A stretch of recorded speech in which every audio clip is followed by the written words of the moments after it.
भगवान को रिझाने के लिए अपने नगर को सजाया, तरह तरह की साज सज्जा अपने नगर में कराई और भगवान भोजन पाए। जिसका अन्न कोई पाता है उसकी वाणी भी बोलता है, अर्थात तो उसकी वाणी अधीन हो जाती। कुछ संस्कार ऐसा, बहुत प्रकार के व्यंजन दुर्योधन ने बनवाए, परंतु क्रिया प्रधान भक्ति में नहीं है तो भगवान ने स्वीकार नहीं किया। भगवान ने विदुराई के हाथ से केले को भी नहीं पाया। किसको पाया? छिलकों को पाया। क्यों? क्योंकि छिलकों में ये विदुराई का भाव प्रधान है, जिसको अपनी भी कि मैं ये क्रिया क्या कर रही हूं उससे भी ऊपर उठकर जो भगवान के ही भाव में लीन है वे, तो भगवान ने उसके हाथों से छिलकों को भी पा लिया।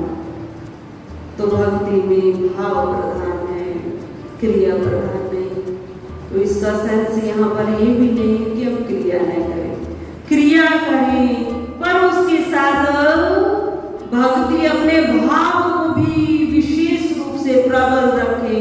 भाव भी हमारा विशेष होना चाहिए। हम भगवान को पुष्प भी दें, खिला हुआ पुष्प दें, सुंदर पुष्प दें और भावना ये रखें प्रभु ये तो एक पुष्प है, देखो देखने में एक पुष्प है, पर प्रभु ये जो शरीर है ना ये मैं आपको अर्पित कर रहा हूँ। ये तो पुष्प एक माध्यम है कि मैं अपने हाथों से कुछ चढ़ाऊं, पर प्रभु मैं अपने इस शरीर रूपी पुष्प को आपको अर्पित कर रहा। तो हमारी भावना जिस दिन प्रधान बन जाएगी, क्रिया वही होगी और हमें लाभ बहुत अधिक मिलेगा, बहुत अधिक लाभ हमें प्राप्त होगा। तो हम अपनी क्रिया के साथ साथ अपने भाव को भी प्रदान करेंगे। आगे श्री नामदास जी महाराज ने श्री अक्रूर जी की कथा को कहा। नामदास जी महाराज ने एक गीताकार के रूप में इन दोहों को लिखा, तो न तो उसको गाने के लिए एक पूरी साज सज्जा चाहिए। हम अकेले उसको गाएं तो समझ में नहीं आएगा, उस समय का अभाव है। गीताकार के रूप में, एक गीत के रूप में इन सुरों को पुरहो दिया है श्री नामदास जी महाराज ने, और वो सुर साज सज्जा के साथ ही गाए जा सकते। तो इसलिए हम उनको नहीं कहते कि समय बहुत लगेगा। आगे श्री नामदास जी महाराज ने अक्रूर जी की कथा को रखा है और अक्रूर जी की कथा में कहा है कि अक्रूर जी जब भगवान ने वसुदेव और देवकी के यहाँ जन्म अवतार धारण किया, तो अक्रूर जी महाराज श्री वासुदेव जी के कुटुंब के ही सदस्य हैं और महाराजा जो कंस है उसके दरबारी हैं। तो जब कंस ने सोचा कि विविध प्रकार की लीलाएं मैंने की और देवकी का 8वां बालक 8वां काल मेरा अंत करेगा, तो हो सकता है क्योंकि जो राक्षस होते हैं उनको वरदान प्राप्त कर लेते हैं, क्योंकि बलशाली भी बहुत होते हैं, पर वरदान प्राप्त कर उनका जीवन सारा इसी सोच में चला जाता है, वो वर्तमान के सुख को भी भोग नहीं पाते। उनका जो वर्तमान पल पल व्यतीत होता है वो डर में व्यतीत होता है। मैं बना रहा हूं, मेरी कभी मृत्यु न हो। और ये निश्चित है कि जो इस संसार में आया, अब भगवान भी आए तो बताओ भगवान अंदर ध्यान हुए, भगवान स्वयं भी यदि इस धरा पर आए हैं, प्रकट होकर आए हैं और अंदर ध्यान होकर यहाँ से वापस गए, तो फिर हम जीव कैसे इस पृथ्वी पर रह सकते? बस इसी डर में जीते हैं कि मैं मृत्यु को प्राप्त न हूं, और जो वर्तमान का सुख है उसको भी भूल जाते हैं। राक्षसों में यही अंतर है। तो राक्षस रावण योजना रावण ने बनाई, अपने ही दरबारी अक्रूर को कहा कि तुम गोकुल में जाओ और गोकुल में जितने गोप वाले और जो यशोदा की यहाँ, नंद की यहाँ बलराम है और दूसरा कृष्ण है, उसको लेकर आओ और हमारे यहाँ ये एक खेल के रूप में एक युद्ध होगा। इसको वंदे युद्ध कहा है कि युद्ध हम करेंगे और देखेंगे एक ही गोकुल में कितने वीर बालक जन्मे, कितने वीर बालक, क्योंकि कंस जानता है जो राजा होते हैं उनके गुप्तचर होते हैं, तो जो गुप्तचर हैं वो राजा को सूचना देते।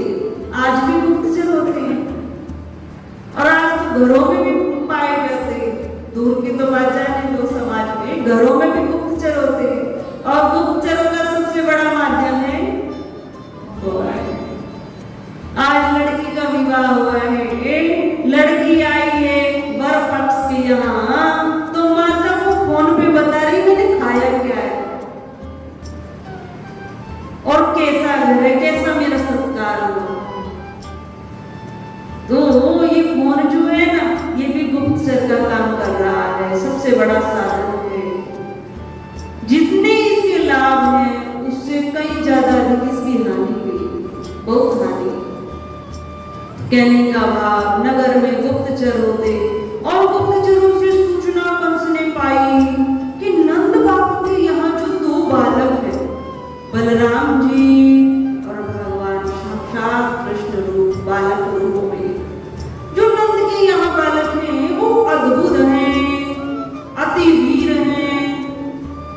तो जैसे ही इस सूचना को सुना, योजना बनाई मल्ल युद्ध की और अक्रूर जी को आज्ञा दी गोकुल में जाओ और उन बालकों को लेकर आओ। अब भगवान तो प्रतीक्षा में बैठे थे, क्योंकि भगवान ने अवतार धारण किया राक्षसों के वध के लिए, भक्तजनों के उद्धार के लिए, तो भगवान तो प्रतीक्षा में बैठे कब मुझे कोई लेने आए। अक्रूर जी को जैसे ही आज्ञा कंस ने दी, अक्रूर जी मन ही मन अति हर्षित हुए और अक्रूर जी के हृदय में पहले से ही भगवान से मिलने का भाव है। कब मैं उस वीर बालक के दर्शन पाऊं, वसुदेव की यहाँ जो उत्पन्न हुआ है, कुछ गुप्त रूप से सूचनाएं सब सम्मिलित है, कब मैं उस वीर बालक को देखूं और कैसा वो दिखता है, कैसा उसका आकार, मन में तरह तरह के भाव और भाव अनुरूप आज्ञा मिली। तो बहुत प्रसन्न मन से अक्रूर जी भगवान को लेने गोकुल में आए। गोकुल में आए हैं, ग्वाल बालों से मिले हैं और मार्ग में ही बलराम जी से और भगवान कृष्ण जी से भेंट हो गई। गोकुल में आए और सर्वप्रथम भेंट भगवान से हुई, बलराम जी से हुई। तो भगवान को जैसे ही निहारा, अक्रूर जी निहाल हो गए। इतना सुंदर बालक, इतना तेजस्वी बालक, जैसे ही अपने भाव को अक्रूर जी ने देखा, हृदय गदगद हो रहा है, आंखों से आंसू बह रहे हैं। इतना दिव्य बालक। अब देखो बालक तो वही है, दो हाथ है, भगवान के तीन हाथ नहीं थे, दो ही हाथ, दो ही आंखें, दो ही पांव, पर जिसका भाव जैसा रहा, कंस का भाव वहीं पर मथुरा में बैठे हुए भाव है कि नंद बाबा के यहाँ जो ये बालक है ये कुछ विचित्र है, चमत्कारी है, हो सकता है यही मेरा काल है, उसे अपना काल दिखाई दे रहा। और अक्रूर जी को उस बालक में सौम्यता, भगवान की दयालुता, उस सब दर्शन हुए।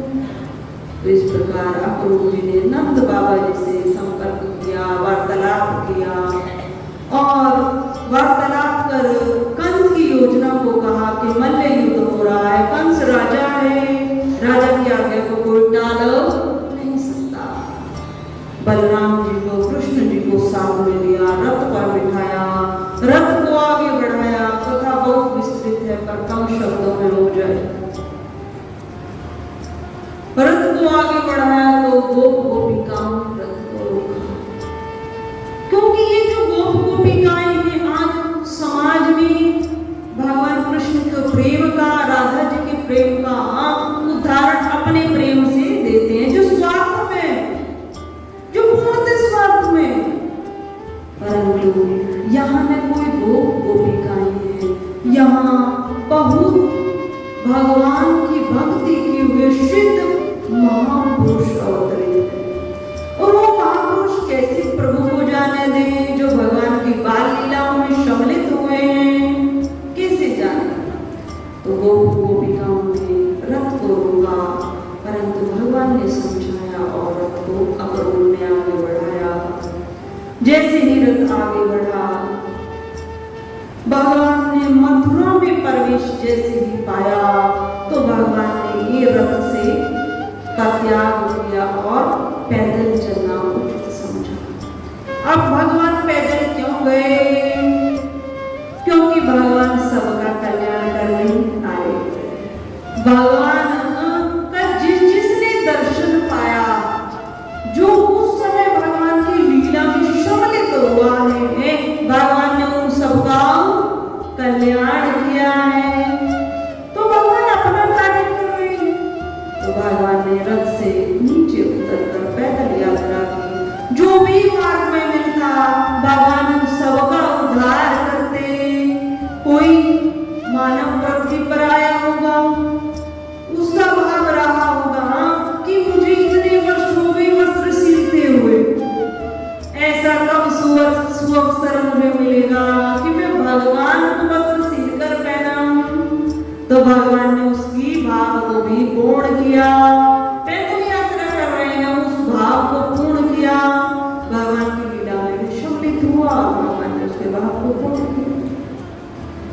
कंस की ही जो कंस को तिलक लगाते थे, कुब्जा से भगवान मिले, कुब्जा के भाव को पूर्ण किया।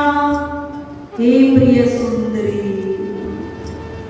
कुब्जा का जो जीवन भर जिसने शब्द नहीं सुना, हे प्रिय सुंदरी। क्यों? क्योंकि भगवान को भाव के हो गए हैं।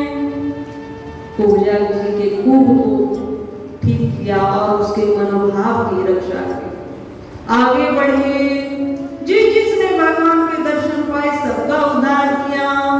आगे बढ़े, जो कंस को तिलक लगाती थी एक दासी, वो तिलक बनाकर लेकर जा रही थी, तो उसके भी हृदय में भाव था। जानती तो सब कुछ थी, जो बैठा है कंस राजा बना, इसने अपने पिता को ही कारागार में डाला है। परंतु राजा का डर होता, जो सिंहासन पर बैठता है उसका डर होता, फिर प्रजा उसी की आज्ञा का अनुसरण पालन करते, जानते सब हैं। अब उसका भी भाव रहा है कि कब इन हाथों से राक्षस को तिलक लगाती हूँ, मैं भगवान को तिलक लगाऊं। भगवान ने उसके भी भाव को पूर्ण किया। हाथों से तिलक, उसके हाथों से तिलक लगवाया, पीतांबर पहना है और भगवान ने कंस का उद्धार किया। मल्ल युद्ध हुआ और उसमें भगवान ने भाग लिया। बलराम जी भी सम्मिलित हुए, पर भगवान के हाथों से कंस का वध हुआ। भक्तों की रक्षा की और कंस को भगवान ने परम गति दी, जो बड़े बड़े योगियों को मिलती है। जन्म जन्म मुनि यत्न करा अंतरा मुख आवत। बड़े बड़े योगी महात्मा जन जीवन भर शुद्ध सात्विक जीवन जीते, शुद्ध सात्विक रहते हैं और मन में भाव रहते हैं, हे प्रभु। क्योंकि एक विधि का विधान ऐसा बना कि अंतमति सुगति, कि अंत समय में हमारे हृदय में जैसा भाव रहेगा, हमारे मुख से जो शब्द प्रकट हो जाएगा, वैसा ही कल्याण हमारा होगा, वैसा ही भाव की रक्षा होते हुए वही शरीर हमें प्राप्त होगा। तो उसी प्रकार बड़े बड़े संत ऋषिगण जीवन भर शुद्ध सात्विक जीवन को जीकर अंत में यही कहते हैं, हे हरि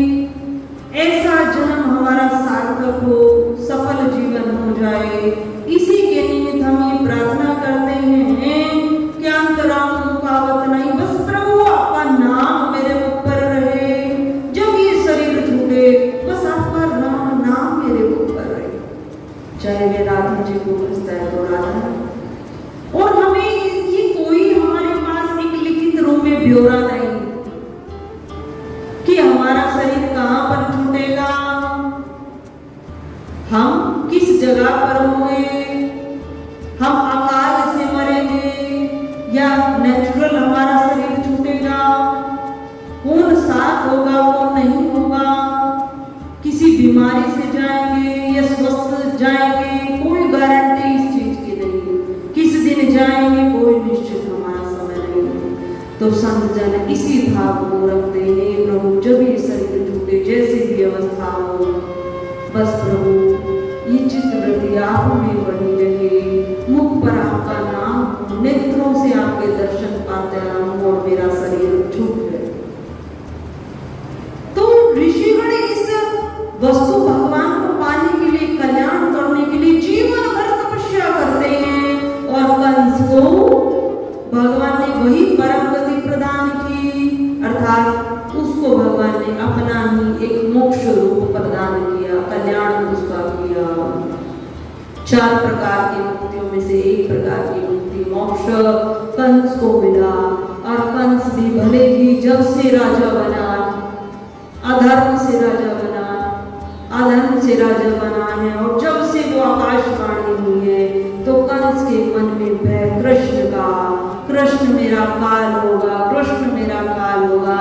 तो भगवान को भाव से भजो तो भी बहुत अच्छा कल्याण करेगा, और कुभाव से भजो तो भी बहुत अच्छा कल्याण करेगा। रावण ने भी कुभाव से कुछ समय भजा तो कल्याण ही हुआ, कंस ने भी कुभाव से भजा तो कल्याण ही हुआ। हिरण्यकश्यप भी ये कहता था मुझे ही भगवान मानो, नारायण कुछ नहीं होता, मेरा ही बेटा नारायण कहता है, तो नारायण में वृत्ति लगी, मुख से नारायण भगवान का उच्चारण हुआ, नारायण से शत्रुता थी, मैं भी नारायण जैसा बन जाऊं, मेरा भी तीनों लोगों में वैभव हो जाए, जैसे नारायण अमर है मैं भी अमर हो जाऊं। तो तुलना नारायण से, तो जो भगवान को भाव से भजता है, कुभाव से भजता है, उसका कल्याण अवश्य होता है। भगवान ने सबके भावों की रक्षा की, और जिसने भगवान के दर्शन पाए सबका कल्याण हुआ, सबका उद्धार हुआ। आगे श्री नामदास जी महाराज कहते हैं, भगवान ने जब गोकुल का त्याग किया और मथुरा में भगवान रहने लगे, वसुदेव और देवकी अपने माता पिता के यहाँ भगवान रहे, और विद्या का अध्ययन के लिए भी गुरुकुल में गए। पर उसके पश्चात भी भगवान जब वहां आए तो भगवान के परम सखा है उद्धव जी। उद्धव जी भगवान की ज्ञानी सखा है, और वेदज्ञ वेद को और ज्ञान को ही सर्वश्रेष्ठ मानते हैं। आज भी ऐसे धर्मात्मा वो ज्ञान को ही श्रेष्ठ मानते हैं और भक्ति को गौण रखते हैं, ज्ञान ही सब कुछ है, परंतु बिना भक्ति के ज्ञान स्थिर नहीं रह सकता। जो ज्ञानी है ना, उनका जीवन बहुत कठिन है। क्यों? क्योंकि वो अपनी सामर्थ्य से चलते हैं भगवान के अध्यात्म के मार्ग पर, वो अपनी सामर्थ्य से चलते हैं, और जब अपनी सामर्थ्य से चलते हैं तो जितनी सामर्थ्य उनमें है उससे जो अधिक बलशाली है। हमारे इसी वातावरण में 64 योगिनियां वास करती हैं। 64 योगिनी अर्थात हम सब आरती में गाते हैं, 64 योगिनी गावत नृत्य करत भैरव, बाजत ताल मृदंग और बाजत डमरू। तो ये कौन बजाता है डमरू? कौन है ये 64 योगिनी गावत नृत्य करत भैरव? जहाँ भगवान का भजन होता है वहां पर 64 योगिनी, समस्त देवी देवतागण और ऋषिगण जो भगवान के लोक में रहते हैं, जिनको सालोक्य मोक्ष प्राप्त है, सिद्ध महापुरुष सालोक्य मोक्ष प्राप्त मुक्त है, भगवान के लोक में वास करते हैं। वही भक्तजन जो पृथ्वी पर भजन साधन करता है और अपनी सामर्थ्य से चलता है थे। उसकी परीक्षा होती है जो अपनी सामर्थ्य से चलता, क्योंकि जो उससे ज्यादा बलशाली है, सामर्थ्यवान है, वो उनसे परीक्षा करता है। ये इस मार्ग का पथिक है या नहीं? परंतु जो भक्ति का आश्रय लेकर चलता है तो वो अपनी सामर्थ्य को पहले ही पूर्ण कर देता है और भगवान के आश्रय से में चलता है। तो उसकी परीक्षा में अगर होती है तो भगवान बाद में करते हैं, उसको उस श्रेष्ठ योग्य बनाते, तो भगवान उसकी पग पग पर रक्षा करते हैं। जो भगवान के अधीन होकर चलता है, जो अपना सर्वस्व भगवान को न्यौछावर करता है, था कबीरदास जी बहुत सरल शब्दों में इसे कहते हैं, खुद ही खोए और खुदा पाए। खुद ही खोए अर्थात अपने अभिमान को गलाकर जो भगवान को सब कुछ मानकर भगवान के मार्ग पर चलता है, उसे भगवान अवश्य प्राप्त होते हैं और वो सारी परीक्षाओं में उत्तीर्ण हो जाता। जो भगवान का आश्रय लेता और जो ज्ञान का आश्रय लेता है, उसे बहुत परीक्षाएं देनी होती, उसका जीवन बहुत कठिन होता। तो कहने का भाव, उद्धव ज्ञानी भक्त हैं और ज्ञान की बौछार करते रहते, भगवान सुनते रहते हैं। तो भगवान ने एक बार कहा कि उद्धव को अपने ज्ञान का थोड़ा अभिमान भी है और हर समय ज्ञान की चर्चा रहती है, भक्ति की कोई चर्चा नहीं, तो इसको क्यों ना एक बार गोकुल में भेज दिया जाए। तो गोकुल में उद्धव से भगवान ने कहा कि तुम एक बार गोपियों से मिलो और उन्हें मेरा संदेश देना। मैं जब से आया हूँ मेरी कोई उनसे वार्तालाप नहीं हुई और वो मेरे वियोग में अति दुखी हैं। हे उद्धव, तुम मेरा संदेश लेकर जाओ और गोपियों के विरह को दूर करो, उनको ज्ञान बोध कराओ।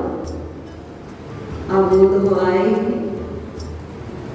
गोप और गोपिकाओं से जैसे ही मिले, एकांत में उनसे मिले, बहुत सारी गोपियां हैं वो, तो गोपियों से मिले, तो गोपियों को ज्ञान का तत्व का उपदेश किया, ज्ञान का उपदेश किया। जैसे ही गोपियों ने सुना, हे उद्धव, तुम कहते हो कृष्ण सर्वज्ञ है, कृष्ण सर्वज्ञ है और कृष्ण ही हम सबका पालन करता है, कृष्ण ही कल्याण करता है, कृष्ण से ही हम जन्मे हैं, वो सबके कल्याण का कारक है, वो सर्वज्ञ है। उन्हें तुम पवित्रता से भजो, सुबह और शाम मंदिर में धूप दीप जगाओ, ग्रंथों को पढ़ो। जैसे ज्ञान की चर्चा की और गोपियों ने सुना तो उद्धव से कहते हैं, हे उद्धव, तुम धूप और दीप की चर्चा करते हो, अपनी चित्तवृत्ति को आसन पर बैठकर हम कृष्ण से जोड़ें। कृष्ण हमसे विलग नहीं है, वो तो नित्य प्रति हमारे साथ है, हमारी आंखें सब कुछ देखते हुए भी कृष्ण को ही देख रही हैं, कृष्ण ही हमारे साथ है। जैसे गोपियों के मुख से भगवान कृष्ण के अनन्य प्रेम और अनन्य लीलाओं को वर्णन गोपियों ने किया कि कृष्ण को हमसे विलग नहीं है, कोई दूसरा हो तो हम उसको भजें। ये जो शरीर तुम देख रहे हो ये कृष्ण में ही है और कृष्ण से हम एक पल भी विरक्त अलग नहीं है। हे उद्धव, ये ज्ञान की चर्चा, ये तत्व की चर्चा अपने पास ही रखो। बहुत सुंदर भजन माताएं गाती हैं, माताओं का बहुत स्नेह है भक्ति में और भगवान का भजन साधन में। परंतु यहाँ एक ही बात भी माताओं के लिए आती कि जितना माताएं अपनी हृदय की पवित्रता को रखकर भगवान को रुचाती, वो जो संत ऋषिगण ज्ञानी जन हैं, जो उनको फल प्राप्त होता है अपनी तपस्या से, ध्यान साधना से, माताओं को वो अति शीघ्र मिल जाता, अति शीघ्र। क्योंकि माताओं का हृदय पवित्र होता है। तो यहाँ उदो को गोपियों ने ही संदेश दिया है, उदो तुम कृष्ण को सर्वज्ञ कहते हो, कृष्ण कण कण में है, कृष्ण इस शरीर में भी है और सर्वदा हमारे साथ रहता है। हमारी आंखें सब कुछ देखती हुई भी कृष्ण को ही देख रही है। इस प्रकार का जब भाव उदो ने सुना तो उदो तो उस ब्रज की जो रेत थी उसमें ही लोटपोट हो गए। गोपियों, तुम्हारे जैसा ज्ञान इस ब्रह्मांड में कहाँ होगा? गोपियों ने अपने स्वर में कहा है, यह तो प्रेम की बात है उदो, बंदगी तेरे बस की नहीं। ये तो प्रेम की बात है, बंदगी तेरे बस की नहीं। प्रेम तुझसे नहीं हो सकता क्योंकि तुझे ज्ञान का अभिमान है, तेरे हृदय में ज्ञान का महत्व है, और जिसके हृदय में ज्ञान का महत्व है उसके हृदय में प्रेम का रंग नहीं जा सकता। तुम कहते हो कि जिसकी नजरों में श्याम समाये तो इस जग से न्यारे रहते, जिसकी नजरों में श्याम समाये वो तो रहते जग से न्यारे, जिसकी नजरों में समाये वो तो रहते जग से न्यारे, जिसकी नजरों मोहन समाये वो नजर फिर तरसती नहीं है, जिसकी नजरों मोहन समाये वो नजर फिर तरसती नहीं है। उदो से ये कहा कि उनको बंदगी तेरे बस में नहीं है, था भक्ति तुम नहीं कर सकते। तुम कहते हो ज्ञान का हम अध्ययन करें, शास्त्रों को हम पढ़ें, कृष्ण को हम जाने तो हमें कृष्ण मिलेगा। हे उदो, जिनकी नजरों में ही श्याम समाये हैं, जिनकी हर पल नजरों में श्याम है, उनसे श्याम न्यारे कैसे रहते? रह ही नहीं सकते।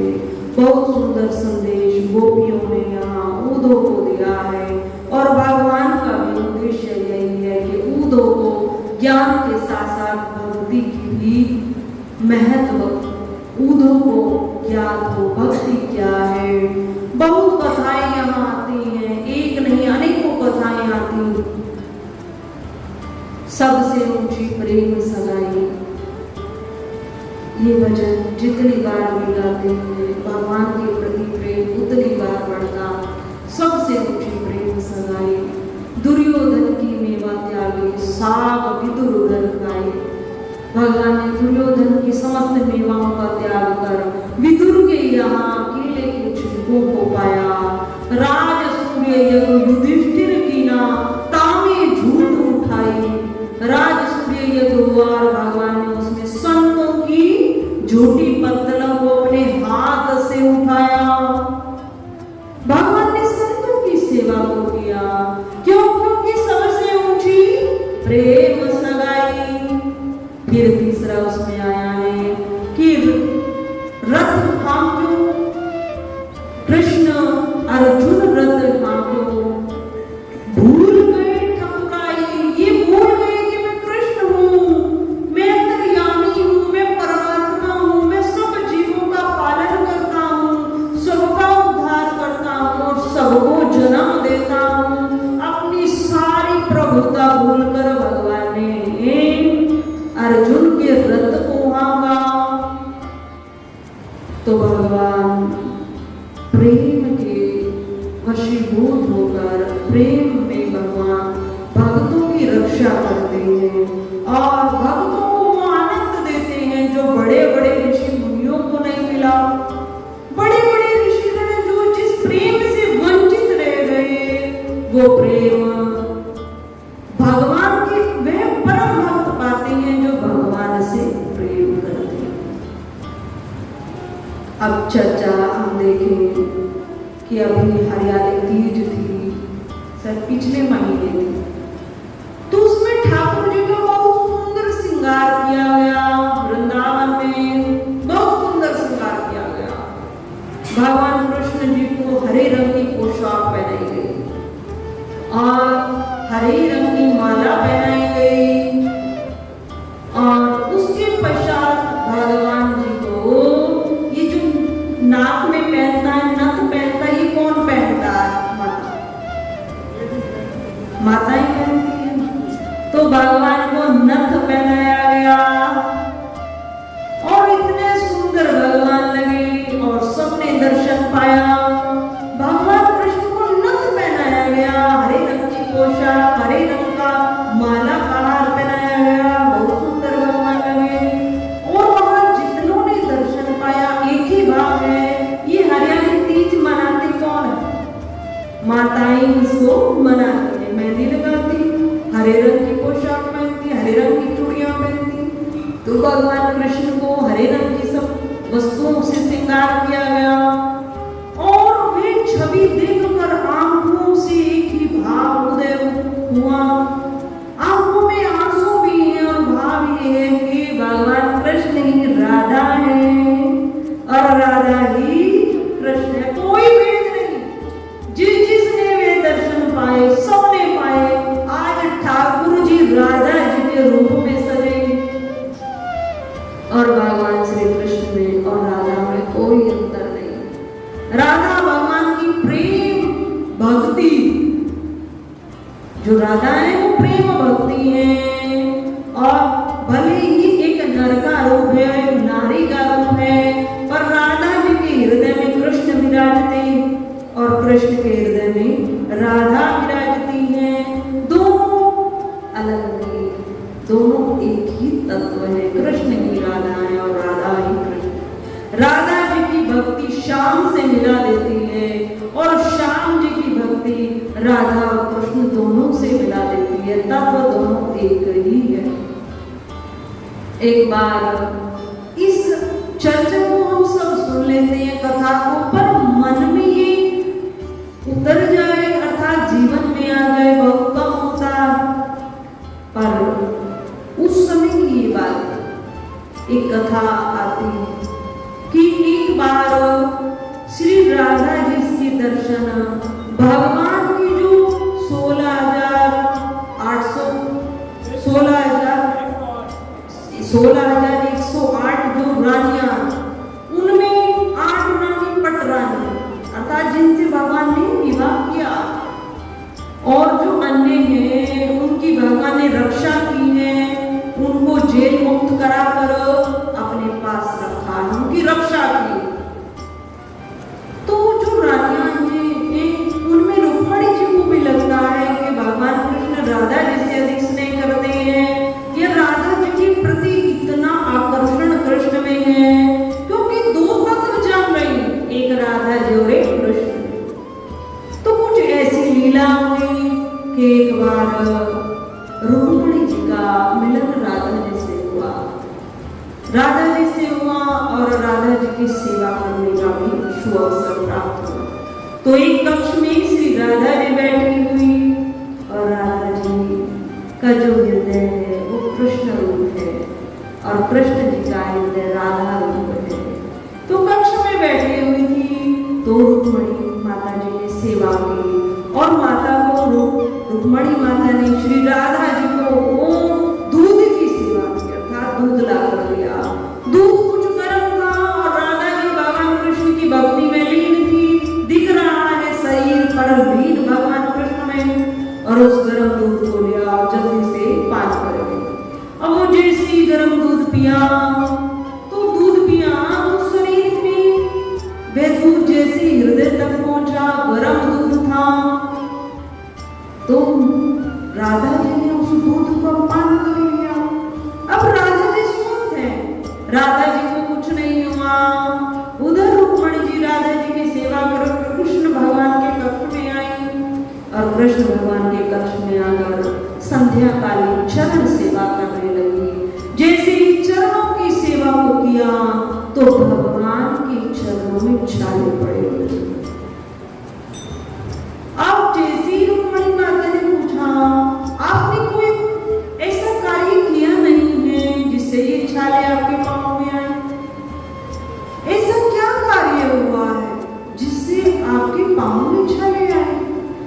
तब भगवान ने मंद मंद मुस्कुराते हुए कहा, रुक्मणी तुमने बहुत गर्म दूध दिया, और वो दूध जैसे ही राधा जी ने पिया है उनकी हृदय तक वो पहुंचा है, तो उनके हृदय में मेरे चरणार बिंद विराजते हैं।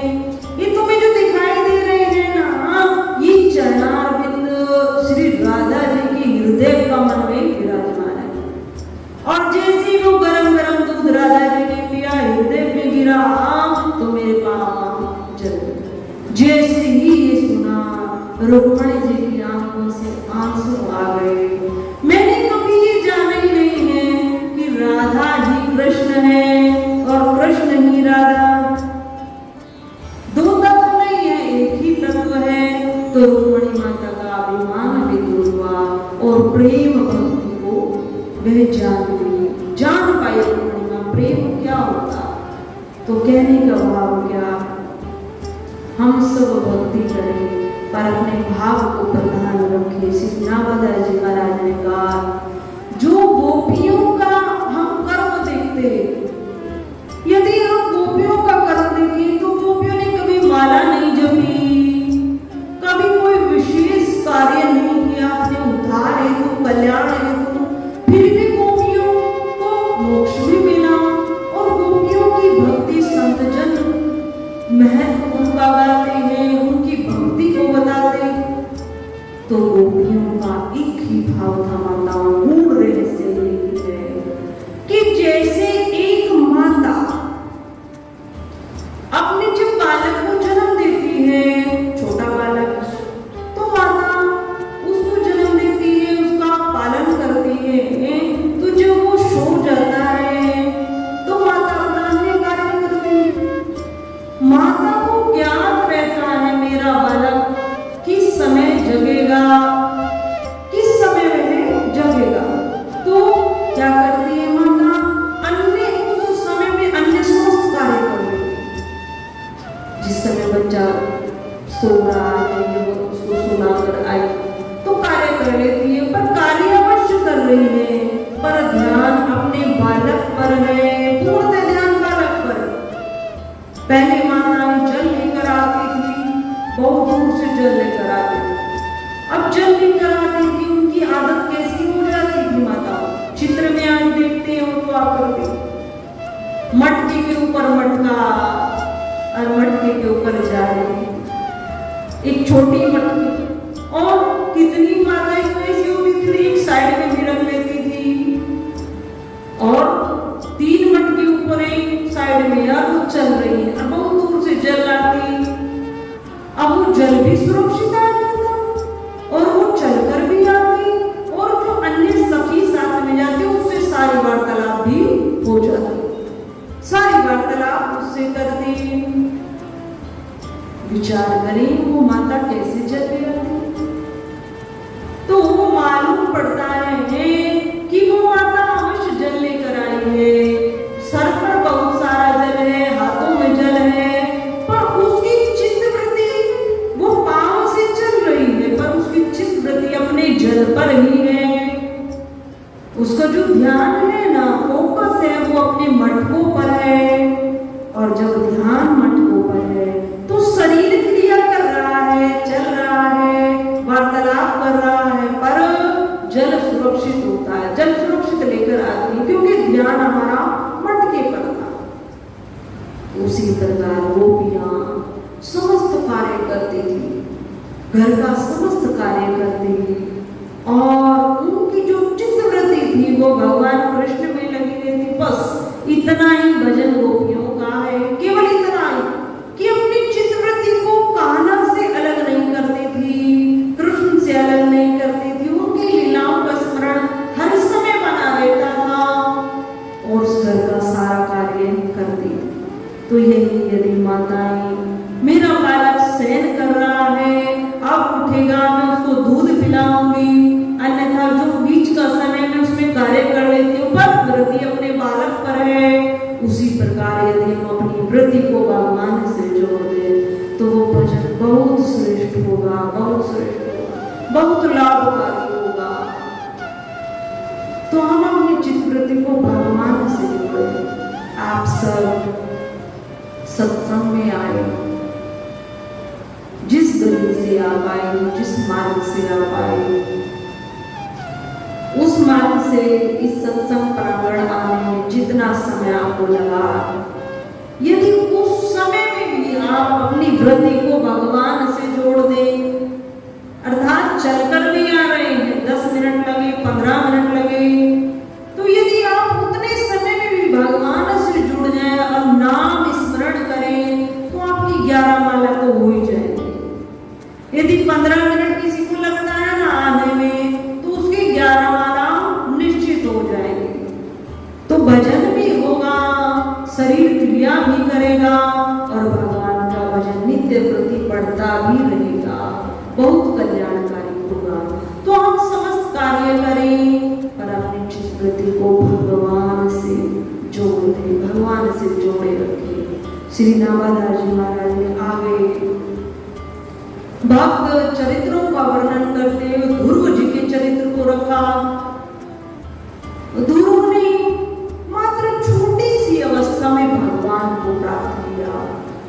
देखो ये सब लीलाएं हमें माताओं भाइयों, ये लीलाएं हमें सिखा क्या रही? हम भक्तों के चरित्र को ही श्रवण कर रहे हैं। कल हमने विदुरायन का चरित्र को सुना, आज हमने उद्धव के अक्रूर के चरित्र को सुना। ये हमें सिखा क्या रहे कि भगवान किसको मिले हैं? जिनके हृदय में प्रेम है, भगवान के प्रति प्रेम है और भगवान किसी भी अवस्था में किसी सब पर दया करते हैं, सबको मिल सकते हैं। भगवान को एक नन्हा सा बालक भी प्राप्त कर सकता और एक पूजा माता भी प्राप्त कर सकते हैं। भगवान का स्मरण एक राक्षस भी कर सकता है और राक्षस भी भगवान का स्मरण कर अपना उद्धार कर सकता है और एक परम भक्त भी भगवान को पाकर मोक्ष पद प्राप्त कर सकता है, भगवान को प्राप्त कर सकता है। तो ये नामदास जी महाराज भक्तों के चरित्रों को बता रहे कि सारी परिस्थितियों में भक्त रहे, कठिन परिस्थिति भी उनके जीवन में आई और विपरीत समय भी आया है और अनुकूल समय भी आया है, पर दोनों समय में भगवान के भक्तों ने अपने चित्त को भगवान से ही जोड़ा। उसी प्रकार नन्हे से बालक ध्रुव की कथा आई। ध्रुव ने बहुत छोटी सी अवस्था में भगवान को प्राप्त किया है। एक हमारे यहाँ बहुत कहावत रही है और आप सभी इसको मानते होंगे। हमारे यहाँ 3 हट परिचित है, एक बाल हट, एक नारी हट और एक योगी हट।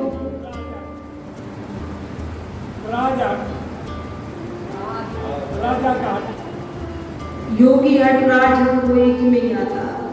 तो एक नारी हट, एक बाल हट और एक योगी हट। तो 3 जिद अर्थात 3 हट हमारे यहाँ कहे गए। तो यहाँ इस ध्रुव के चरित्र में कौन सा हट आया है? बाल हट आया। माँ ने कहा है कि जब तुम मेरे गर्भ से उत्पन्न होंगे, मेरे गर्भ से जन्म लेगा तो अपने पिता की गोदी में बैठ सकता है। बस बालक को ये बात पिंचोगे। छोटे से बालक के हृदय में ये बात आई कि नहीं, अब मैं भगवान का तप करूंगा, भगवान से वरदान पाऊंगा और वरदान पाकर ही मैं अपने पिता की गोदी में अवश्य बैठूंगा, मैं अवश्य बैठूंगा। छोटा सा नन्हा सा बालक। तो इस बाल हट के कारण ध्रुव को भगवान की प्राप्ति। मार्ग में श्री नारद जी ने गुरु मंत्र दिया, भगवान श्री हरि नारायण को प्रसन्न करने का मंत्र दिया। जब कोई भगवान के मार्ग पर चलता तो भगवान उसकी रक्षा अवश्य करते। ध्रुव की रक्षा भी की और उसको गुरु मंत्र भी दिया। नारद जी ने पहली परीक्षा में कहा, जंगल में बहुत हिंसक जीव है, तुम नन्हे से बालक हो। पर बालक ने यहाँ जिद को पकड़ा और उसी जिद के कारण मात्र 6 महीने के तप से ध्रुव ने भगवान को प्राप्त किया, भगवान को पाया।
भगवान की भक्ति को बनाए। हम आज मुख्य बात में चरित्रों के साथ यह भी बात आई है कि भगवान का भजन हम करें, हृदय को पवित्र रखें और जिस मार्ग से हम आ रहे हैं, जितना समय हमें मिलता उसमें व्यर्थ की चर्चाएं हम नहीं करें। उसमें हम अपने जो मूल मंत्र है, जो गुरुजी ने दिया है, एक गुरुजी ने आसन पर बैठकर दिया होगा कि इसको आसन पर ही करना, वो विशेष रहता क्यों? क्योंकि उसमें शुद्धि की आवश्यकता है। और एक रहता है वो नाम जप भी हो सकता है कि उसको हम चलते हुए, अन्य सब कार्य करते हुए, भोजन बनाते हुए हम उसको जप सकते। तो हम जब भी सत्संग के मार्ग में आए या अन्य कहीं मार्ग में जा रहे हैं तो अपनी चित्त वृत्ति को भगवान से जोड़कर मंत्र जाप करते हुए हम जाएं। यदि हमने अपने अभ्यास को ऐसा बना लिया कि कार्य शरीर कर रहा पर हमारा अंतःकरण, हमारे मन को हमने ये कार्य दे रखा है कि भगवान के भजन में लगना, ऐसा अभ्यास हमारा हो गया तो हमारा परम पूज्य श्री साध्वी ब्रह्म ज्योति सरस्वती जी के प्रवचन प्राप्त करने हेतु दिव्य वाणी चैनल को सब्सक्राइब करें। वीडियो को शेयर करें और अपने परिजनों पर अवश्य भेजें।